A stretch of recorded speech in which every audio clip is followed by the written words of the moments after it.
At 18 years old, she managed to counterkill a top sniper from a kilometer away using nothing but a broom with a shard of glass attached to it.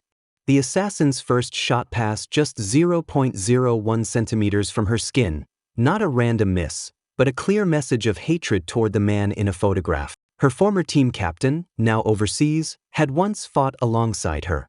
Confused and terrified, she watched as the woman protecting her was killed. When she reached for a pistol on the floor, it slid under the sofa, out of reach. Trembling and overwhelmed, she remembered what her uncle once taught her. Every human eye has a blind spot. Observing her surroundings, she noticed shattered glass and steel wire on the ground. She quickly assembled a makeshift device, tying the glass shard to the end of a broomstick and carefully extended it out the window to locate the sniper on a bridge. Mocked for using movie-style tricks, she pushed through the fear when bullets struck the glass, the shock nearly freezing her in place. But she didn't give up. She adjusted her movements, learning from the sniper's timing. On her third try, just as she neared the edge of the curtain, the sniper missed the glass entirely and hit the wall instead. From the bullet's trajectory and sound delay, she deduced the sniper's blind spot and his firing position. If she could climb to a high enough point, she could leap into the safe zone across the way. But the sniper anticipated her move and ordered the driver to reposition the vehicle. With the angle now changed, he spotted her again. She made a bold move, reaching for the weapon, but came up short. Unexpectedly, a trap beneath the sofa was triggered. As the sniper fired again, flames erupted from the building opposite her.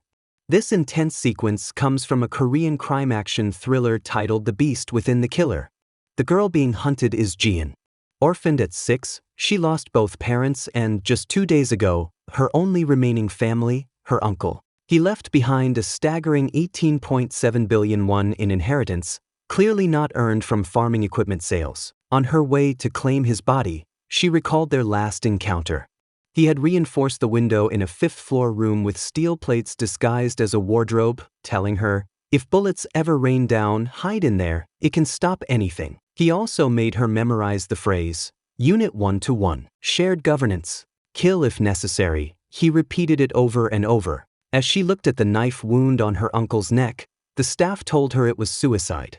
The angle and shape of the injury suggested it could have been self-inflicted, typical of a man like her uncle, who even died in an unusual way. After the identification was complete, she noticed a tattoo on his arm reading, "Accomplice to murder." She couldn't recall when he got it, even after living with him for over a decade. Jian realized she knew almost nothing about her uncle. While preparing for his funeral, she needed a portrait for the memorial but was shocked to find that she didn't have a single photo of him. Just then, a handsome young man appeared. He introduced himself as her former elementary school classmate and offered to help. His name was Bae Jongmin. He helped her crop a headshot of her uncle from a family photo and even assisted in cleaning the bathroom where the alleged suicide took place. His willingness to help wasn't random. He wasn't just a classmate. He had also been working part-time for her uncle. That made him the last person in contact with her uncle before his death. While cleaning the bathroom, he discovered an old mobile phone and handed it to her. It looked outdated, the kind no one used anymore, but perhaps her uncle had kept it for business. When she turned it on, she found a text message, "I've transferred 70 million won. When will I receive the goods? 70 million won. For what kind of water pipes?" It made no sense. Then came an even bigger shock. When they checked the bank account tied to the phone, it showed a balance of 18 billion won. She counted the zeros multiple times, then asked Jongmin to confirm. Yes, it really was 18 billion.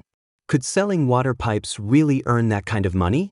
Curious, Jian remembered her uncle had a website for his pipe business. The two of them checked the site. Judging by the listed prices, it would take a lifetime. But Jongmin, a computer engineering graduate, decided to dig deeper. After some technical probing, he discovered a hidden section of the site, a dark web portal, specifically designed to offer services to professional killers. The tattoo on her uncle's arm, "Accomplice to murder," matched the login credentials for the site. Inside, the listings were all for weapons and ammunition. The pipe business was just a front. Her uncle had been dealing illegal arms. Suddenly, a new message popped up on the screen asking, "When will the goods be shipped?" Thinking quickly, Jian replied that the shopping center was closed and asked for the sender's account info so they could issue a refund. But the person on the other end responded fast. Is Jean Man dead? The two stared at each other. How did this anonymous buyer already know her uncle was dead? And more terrifyingly, the next message said, then Jian must die today as well. Just then, a strange woman who spoke Chinese appeared outside their home, seemingly looking for something. When Jian opened the door, she hesitated, but a voice in her head warned her, better not to die at someone else's hands. Meanwhile, the woman had already reached the main entrance, gun in hand, and started pounding on the door impatiently. At that exact moment, 5 combat drones appeared in the sky, flying toward Jian's villa. But this wasn't just any villa, her uncle had fortified it thoroughly. It was both a luxurious home and a miniature fortress. When the two tried to call the police, they discovered the signal had been jammed. Trying to escape through the back, they found drones already stationed outside.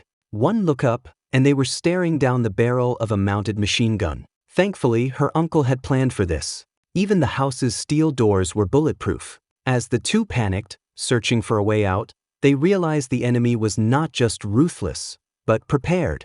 In a fortress like this, the only question was, how long could they hold out? Just as the 5 drones were about to open fire, they suddenly switched tactics. Instead of continuing with bullets, one of the small launchers beneath them shot out a clay bomb that stuck tightly to the bulletproof glass. The next second, the building shook with the blast.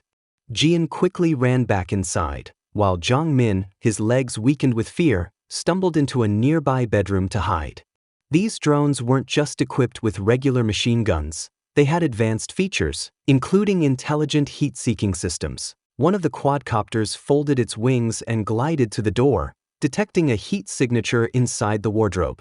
It unleashed a barrage of bullets into the metal with terrifying precision. When that didn't work, it launched another clay bomb. But just as the drone was preparing for the next attack, it was suddenly knocked out of the air by a slingshot. Jian grabbed a stool and smashed the drone to pieces. Her courage was no coincidence. It came from a childhood shaped by unthinkable trauma. At 6 years old, she had already witnessed her parents being murdered. On the run from an assassin, she once leapt from the 3rd floor and hid in a morgue's cold storage. Inside, she came face to face with her mother's corpse and clung to her, praying not to be found. It was her uncle, Jean Man, who appeared just in time to rescue her. The trauma left deep scars. She developed PTSD and was ostracized by classmates. One time, they even locked her in the basement beneath the schoolyard. That night, a vicious wolf carrying a severed hand in its mouth approached her. The hand had belonged to her uncle's friend, who died protecting her from the assassin.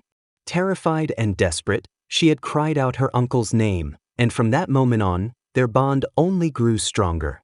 Knowing that life had made her vulnerable, her uncle worked hard to help her become independent. He taught her how to survive in the wild and overcome fear. The more afraid you are, the more you have to keep your eyes wide open. He believed shooting a slingshot was good, but mastering firearms was the only lasting truth in a dangerous world. Unbeknownst to her, her uncle had also created a website called Assisted Killing. It was a dark web platform, operating under a strict hierarchical code system. Only those granted a specific access code by the site's operators could enter. Even then, users could only purchase products that matched the unique characteristics of their assigned code.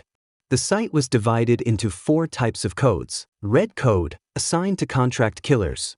It granted access to weapons, guns, explosives, and other tools for assassination.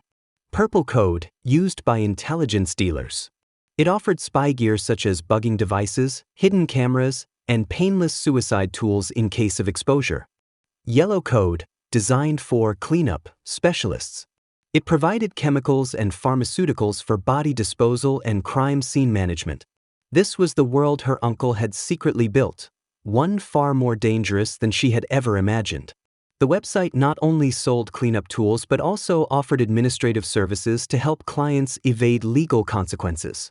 Among the 4 access codes, the green code held a special status. Those with this code were absolutely protected. No one was allowed to attack a green code holder. If anyone violated this rule, all other code holders were obligated to protect the green code bearer. As it turned out, Both Jin-man and Jian were holders of this rare green code. It was only now that Jian realized her uncle had gone to such extraordinary lengths to protect her. Suddenly, chaos erupted. A powerful explosion tore a massive hole in the courtyard wall. The seasoned assassin confronting them didn't care about codes. He tossed his code chip into the flames and raised his weapon, one of the guns Jin-man had left behind, to kill Jian. In response, Zhang-min raised a shield, while Jian used her slingshot to counterattack. But this time, it wasn't as easy as before. Bullets ricocheted off the metal, sending sparks flying. Just as the pair was about to be overwhelmed, a woman suddenly appeared and fired an electromagnetic pulse, EMP, instantly disabling all drones in the area. Still, her small weapon was no match for the incoming threat. Though skilled, the woman couldn't fend off everything. She confirmed that Jian was the designated protection target, but even 1,000 meters away, a sniper had already locked onto them. Zhang Min threw a smoke grenade, obscuring the sniper's view. Jian had been unknowingly implanted with a green code by her uncle when she was a child. The bullies who used to harass her all had mysteriously vanished. Now that Jin-man was dead, someone within the assassin network had exposed Jian's identity. A wave of killers was converging to eliminate the 21-year-old girl. As a drone cleared the smoke, Bei Yongning destroyed it, but in doing so, revealed his location. A bullet struck his right arm, and he dropped his handgun. Meanwhile, more than a dozen assassins leapt from a nearby bridge, charging toward the house to capture Jian. Desperate, Jian picked up an M24 sniper rifle and took aim at a sniper positioned 800 meters away. The assassin was using an M700 night vision scope, only operable in the dark. Jian managed to shatter the sniper's windshield with a single shot, but the recoil of such a powerful rifle proved too much for her to handle. Suddenly, he warned her, "The first to charge always dies first." He urged Jian and the woman to retreat to the warehouse immediately. In order to focus on the fight, they had to reduce the number of enemies. These weren't ordinary thugs. The killers outside were all battle-hardened professionals. Jian had no choice but to believe in the steel-reinforced doors he'd installed earlier. Suddenly, a high-impact bullet slammed into the barrier, the force of it knocking Jian flat to the ground. Without any real combat experience, Zhang Min was stunned, completely dazed. No matter how much Jian shouted at him, he sat frozen. Jian, unaware he'd exposed part of his head, was just seconds from being shot when Minhui, now fully engaged, intercepted. "You're not getting away," she muttered, locking onto the sniper.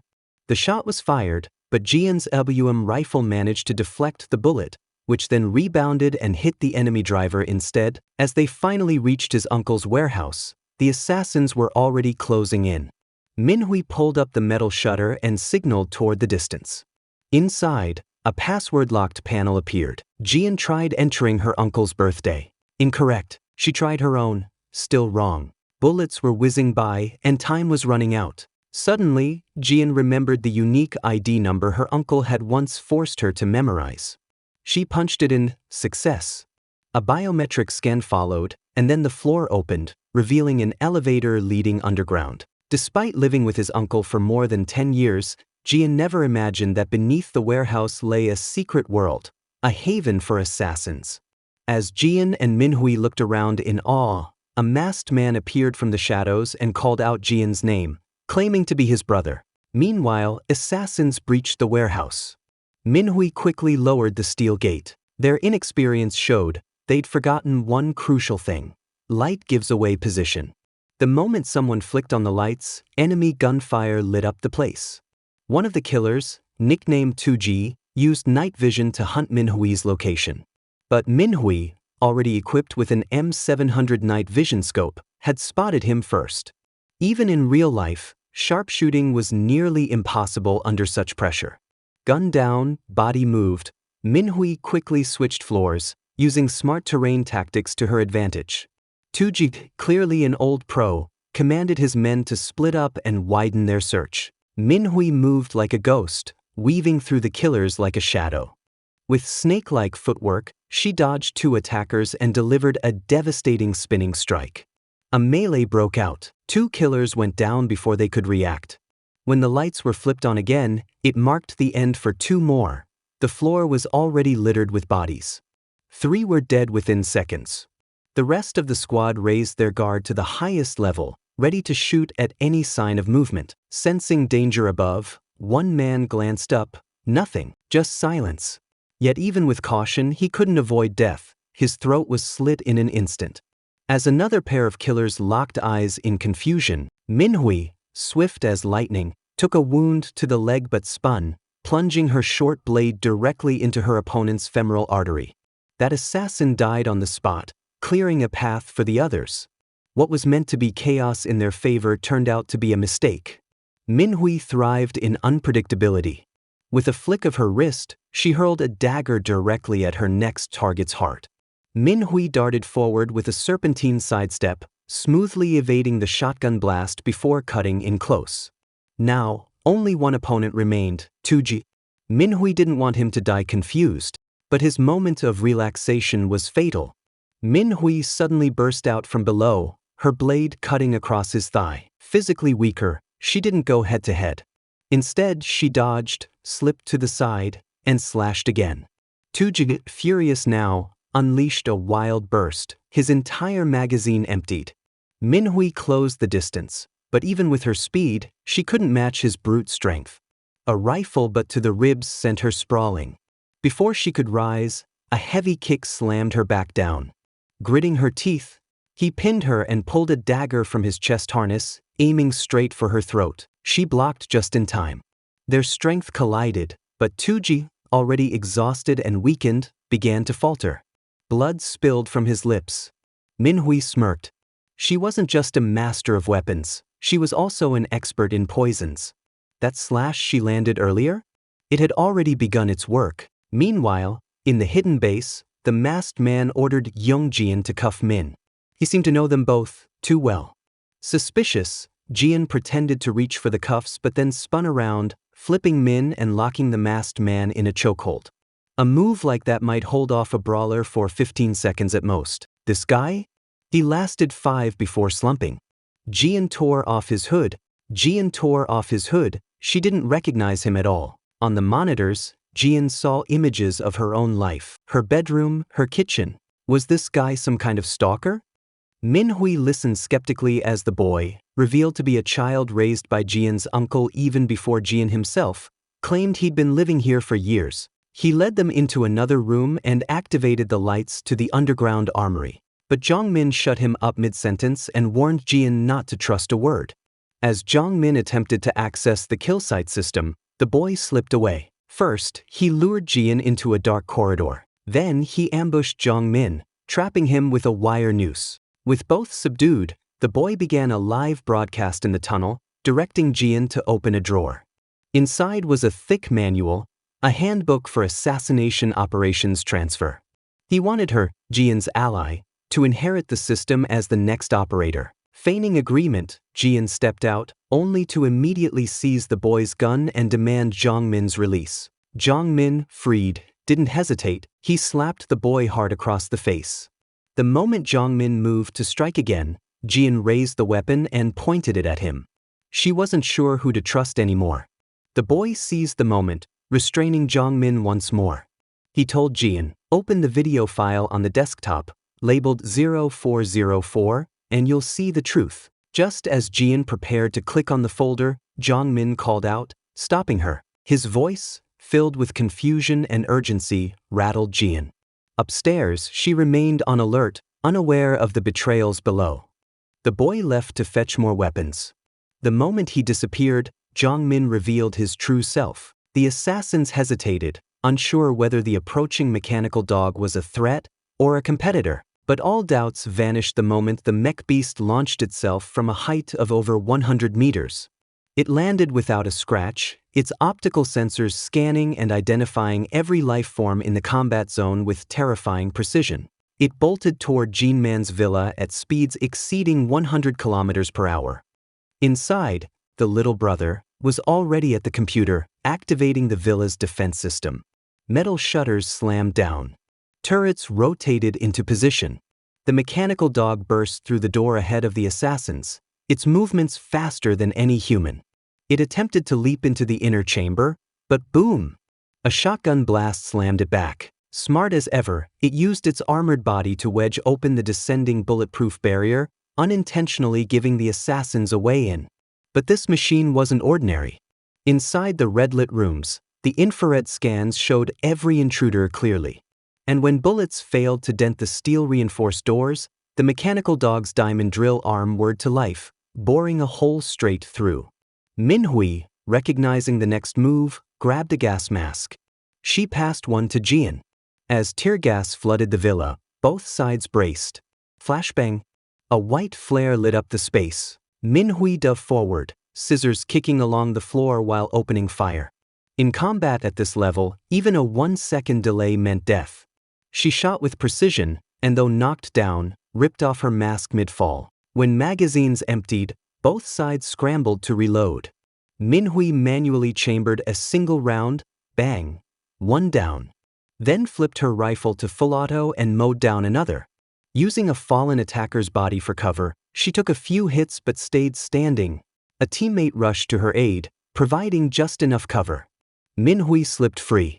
A faint glint flashed from Jian. She pulled out 2 grenades. Their eyes met. She nodded. They pulled the pins. As smoke filled the villa, they ducked to tend to Minhui's injuries. But before they could stabilize her, a killer burst in through the door. 2 bullets struck Minhui. She fell, bleeding. The assassin grabbed Jian and dragged her out the door. Minhui, barely conscious, could only watch. None of her allies could match this new attacker, until a sudden shift in the wind. A new figure appeared, Songjo, stepping in just in time. At 6:32, the mercenaries were preparing to exfiltrate after a successful mission, until they stumbled upon a locked room holding 4 women. What happened next stunned even the most hardened among them. Bell, cold, unreadable, had triggered an explosive, obliterating the captives in a blood-soaked instant. His face didn't flinch. The Captain Jean Man froze, then raised his weapon at Bell. But he didn't pull the trigger. Bell wasn't in this for money or ideology. He was here for the thrill of the kill. As long as he obeyed one rule, complete the mission, Jean Man holstered his weapon with clenched fists. He ordered the team to rig the compound with explosives and evacuate. But while planting charges, he felt something, movement. He opened a closet. A woman burst out, Chinese, bruised but alive. She had been imprisoned here. Jean Man told the others to fall back. He would stay and handle the aftermath, including reporting Bell's atrocities. He left strict orders with his trusted comrade and Bell. The bombs were on an 8-hour timer. Turning back, he found the woman. "Did you miss me?" he asked softly. "I'll take you to safety," he promised. But she wouldn't look at him. There was no time for questions. Somewhere above, Bell had already started descending, ready for more blood. Jean Man grabbed the woman and ran. He knew Bell was far gone. Only by taking him down could they escape alive. Bell, smiling like a devil, dropped his gun. 2 elite mercs. No firearms, just fists and blades. They clashed. Jean Man scored the first hit, a clean knife slice. But Bell only grinned. Blood ignited him. He retaliated. They rolled across the floor, locked in a brutal tangle. Jean Man tried to choke him out, but Bell twisted. His wrist hooked his. 2 deep cuts slashed across Jean Man's thigh. He staggered, barely holding on. Then Bell did the unthinkable. He tossed him a blade. Fight fair. Or maybe they mocked him. He barely got his grip before Bell lashed forward. Slash. A deep gash opened across his face. Just when all seemed lost, bang. A shot rang out. It was her, the Chinese woman. Jean Man didn't wait. He lunged. But when he reached for a sidearm to finish it, click and it's empty. The worst mistake of all. He assumed the blast would finish Bell, but he wasn't done yet. Bell doesn't die easily. His return to the world of the living was marked by brutality. She hunted down Jean Man's loved ones. First, his mother. Then his elder brother and sister-in-law. Finally, his niece, Tin. Jean Man never heard it from a screen. He felt it in his bones. And when the call came, he was already trapped, surrounded, a phalanx of mercenaries. Assault rifles, bullets rained down on his vehicle like a steel monsoon. Because Jean Man was now a marked man, with a bounty of 1.3 billion on his head. Even the infamous anti-killer showed up, wielding a sawed-off shotgun, hungry for a piece of the prize. But they hadn't done their homework. His car? Fortified to military spec, full body enhancement. Still, they pressed on. One after another. And one by one they learned why Gene Man only needed 3 bullets per bottle. Sudden firepower surged from the vehicle, precision bursts that shredded their ranks before they could blink. Gene Man barely escaped, dragging wounds behind him. His old comrade dug bullets out of Gene Man's body with trembling fingers. Gene Man's strength was fading.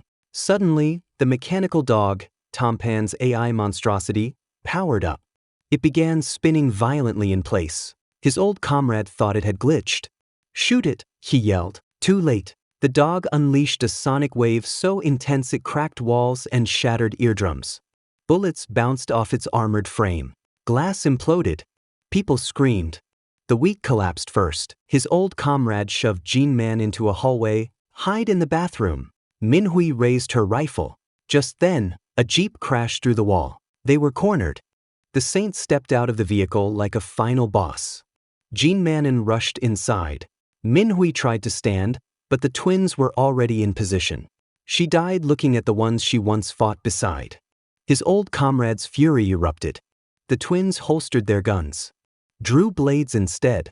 Once brothers in arms, now bitter enemies. This was a duel to the death. They clashed. What began as skillful sparring devolved into raw violence. Meanwhile, the Saint was on the hunt, searching for Jian like a wolf tracks its prey. She leaped, knife aimed at his throat. The Saint batted her down with ease. The little guy charged from behind, but the Saint didn't flinch. 2 against 1. Still not enough. Jian managed to escape. As she ran out of the room, one of the twins moved to catch her. But Minhui, heavily injured, grabbed the twin's leg, bleeding profusely. Everyone was doing their best to protect Jian. The old comrade, picking up a shard of glass from a broken box, struck the twin with a powerful blow, sending him spinning. The brother's death was not a concern anymore. At that point, only one thought remained in his mind. His enemy had to die. Jian made it into the warehouse, and the Saint followed, greedily stealing a ring from the dead body of the comrade. Jian turned, raising a gun at the Saint, but she hesitated. She had never killed anyone and couldn't bring herself to shoot. Just then, a noise came from another part of the warehouse. The Saint took advantage of this distraction and fled. It turned out that Zhang Min had managed to escape from the shopping center. Jian had hoped to put an end to it all, but he was still looked down upon by others. Frustrated, he picked up an AK-47 from the ground and fired it wildly, venting his anger. His aim was erratic, and he soon emptied the clip. The Saint, taking the gun from him, used it to stab Zhang Min to death. Afterward, the Saint climbed into the shopping center, with Jianan close behind. Jianan tried to grab another AK-47 for some bigger firepower, but it was locked away. Jian, hiding nearby and tending to her wounds, watched the chaos unfold on the security monitors. She had a plan. When the Saint heard movement and drew his gun, he was blinded by a bright light, then assaulted by a car charging toward him. He ducked, barely avoiding a fatal strike, but ended up caught in a trap set by Jian. The explosion sent him flying into a prepared pit, and gasoline covered his body. Jian aimed her gun at Saint Zhu, but the latter knew she wouldn't pull the trigger. Jian, however, aimed at the gasoline instead. As the flames approached to finish the Saint off, an unexpected fire suppression system triggered, saving him. Furious, the Saint grabbed an axe, ready to end Jian's life. However, Jian, for the first time, fired her gun, hitting the Saint and ending his reign of terror. Just when they thought everything was over, something unexpected happened.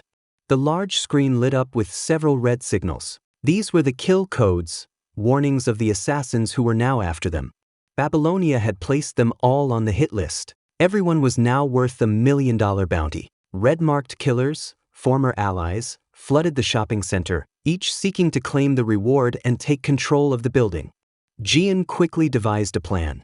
She had Minhui strapped with C4 explosives, holding the detonator in hand. The first step was to throw the Saint's head out to show that she wasn't afraid. Then, she used a loudspeaker to announce to the killers that they weren't backing down. "If everyone leaves now, nothing will happen," Jian announced. "The previous $4 million bounty will be paid in full to each of you, no taxes, immediately transferred. Previous clients will continue to do business the same way, offering better prices than G-Man. If anyone attempts to attack, they'll all die here. You have 3 seconds to decide. Jian knew the assassins were all after money. They wouldn't risk their lives for nothing. Her strategy had worked. The killers realized that they didn't need to fight over something that wasn't worth dying for. And all the assassins retreated. Jian, despite her young age, felt the weight of the situation. As she watched them leave, she couldn't hold back her tears. The unexpected turn of events overwhelmed her. Suddenly, a large bus appeared in the distance. Jian ran toward it, gun in hand, shouting at the driver to stop and not come any closer. To her surprise, the person who stepped off the bus was a large man. The man had been involved in the assassination business, identified as a yellow code assassin. After a long night of cleaning up, all the bodies were taken away. The large man, now known as the Fat Uncle, advised Jian to return to the shopping center, as the assassination wasn't over yet. Just then, a report came in. More vehicles were heading their way.